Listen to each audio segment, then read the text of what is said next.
반갑습니다, 여러분. RS입니다. 어제는 시장이 그동안 하락에 대한 상승을 해주었습니다.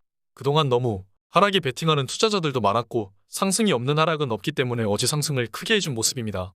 나스닥은 1% 넘게 상승을 했습니다. 어제는 신규 실업급여 청구 건수가 증가했고 옐런 재무장관은 경기 침체를 피할 것이라고 언급했습니다. 초반에 주식시장은 휩소를 주고 올라갔습니다. TQ는 3.5% 이상 상승했습니다. 테슬라는 약보합으로 마무리한 모습입니다. 테슬라에 대한 투자자들의 심리는 지금 매우 안 좋습니다. 테슬라를 담아야겠다고 생각하시는 분들은 점차 담아가시면 매우 좋은 가격입니다. 아무도 거들떠도 안 볼 때 투자를 해야 하는 것입니다.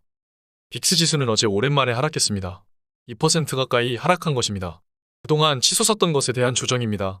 그래도 아직도 낮은 수치이기에 안심할 수는 없습니다. 옐런 재무장관은 경기 침체를 우리가 피할 것이라고 주장하고 있습니다. 신규 실업급여 청구 건수는 증가하지만 아직도 대규모 해고나 실업급여 청구가 이루어지지 않고 있다는 것입니다. 실제로 어제는 예측치와 비슷하게 나오면서 증가하긴 했지만 아직 미미한 수치를 보여주고 있습니다. 신규 실업수당은 미국 노동시장을 선행한다고 볼 수 있습니다. 매주 발표되니까 사람들이 얼마나 실업수당을 청구하는지, 실업자들이 얼마나 앞으로 늘 것인지 알 수 있기 때문입니다.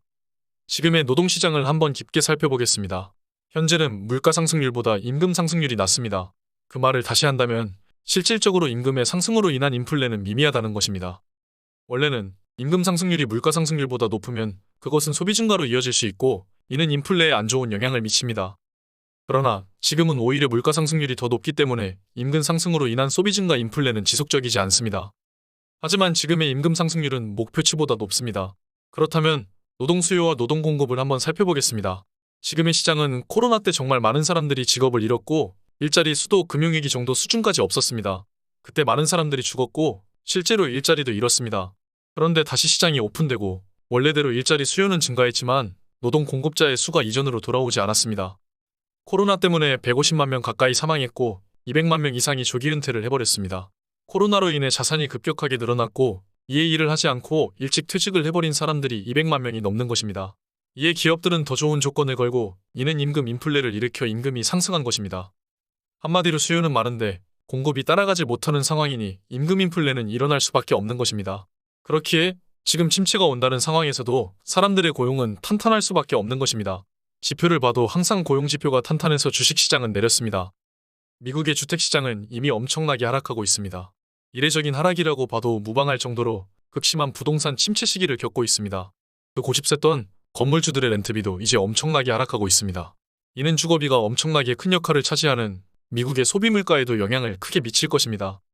여러분 웰스 이펙트를 아시나요? 주식이나 부동산 등 자산 가격이 오르면 소비가 많아진다는 효과입니다. 코로나 때에도 보았듯이 사람들이 더 이상 일을 하러 가지 않습니다.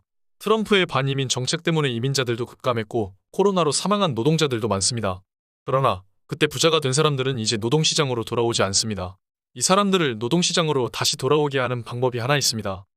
그것은 바로 네거티브 웰스 이펙트입니다. 연준이 지금 쓰는 방법입니다. 사람들의 자산 가격을 강제로 내려서 주식과 부동산으로 부자 되었던 사람들을 다시 예전처럼 거지로 만드는 것입니다.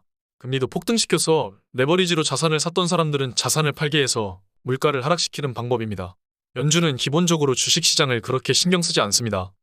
이번 FOMC에서 가장 중요한 것은 금리를 75포인트 올리느냐 아니면 금리를 50포인트 올리느냐가 중요한 것이 아니라 얼마나 오래 높은 수준의 금리를 유지할 것이냐입니다.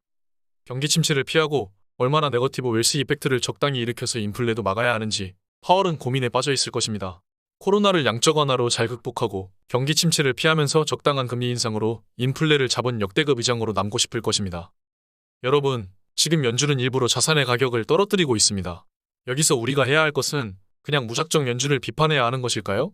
아니면 여기서 피해 있어야 하는 것일까요? 아닙니다.